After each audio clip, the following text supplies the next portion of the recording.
ছি ছি ছি ছি ছি ছি, অমন পাজি দাদার জন্য তুমি আবার টাকা খরচা করে ডাক্তার আনতে বলছো? দাদা অন্যায় করেছে বলে আমাকেও যে অন্যায় করতে হবে তার কোনো মানে নেই।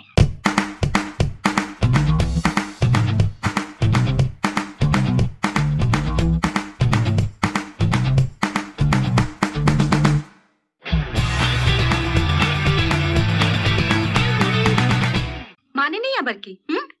তোমার ছেলের চিকিৎসার জন্য যে একদিন 100 টাকা দেয়নি, তার ছেলের খেলার বুট কেনার জন্য তুমি 500 টাকা দিয়ে দিলে কোন হিসেবে? ও একটা বাচ্চা ছেলের সাথে।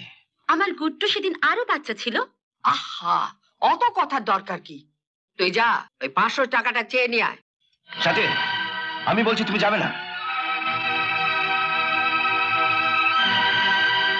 তোমাকে যেতে হবে না সাথী। এই নাও 500 টাকা। তুমি তমালের কাছ থেকে টাকাটা নিয়ে এলে?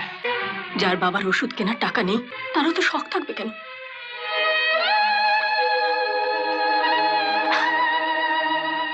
এটা রাখো সাথী, বন্ধক দিতে বলবো না, কারণ বন্ধক দিলে ওটা ছাড়িয়ে নেবার মতো টাকা আমাদের নেই।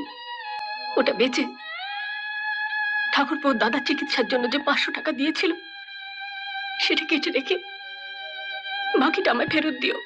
এটা তুমি ভালো করছো না বৌদি। আমাদের জন্য তুমি তোমার বউ আর শাশুড়ির কাছে কেন অপ্রিয় হবে? আমার আমার খুব খারাপ লাগে, নিজেকে বড় ছোট মনে হয়। এটা নাও সাথী। নিয়ে নে না, দিচ্ছে যখন নিয়ে নে। টাকা তো আর খোলাম খুঁজি নয়। আমি বাইরে থেকে সব শুনেছি ঠাকুরপো।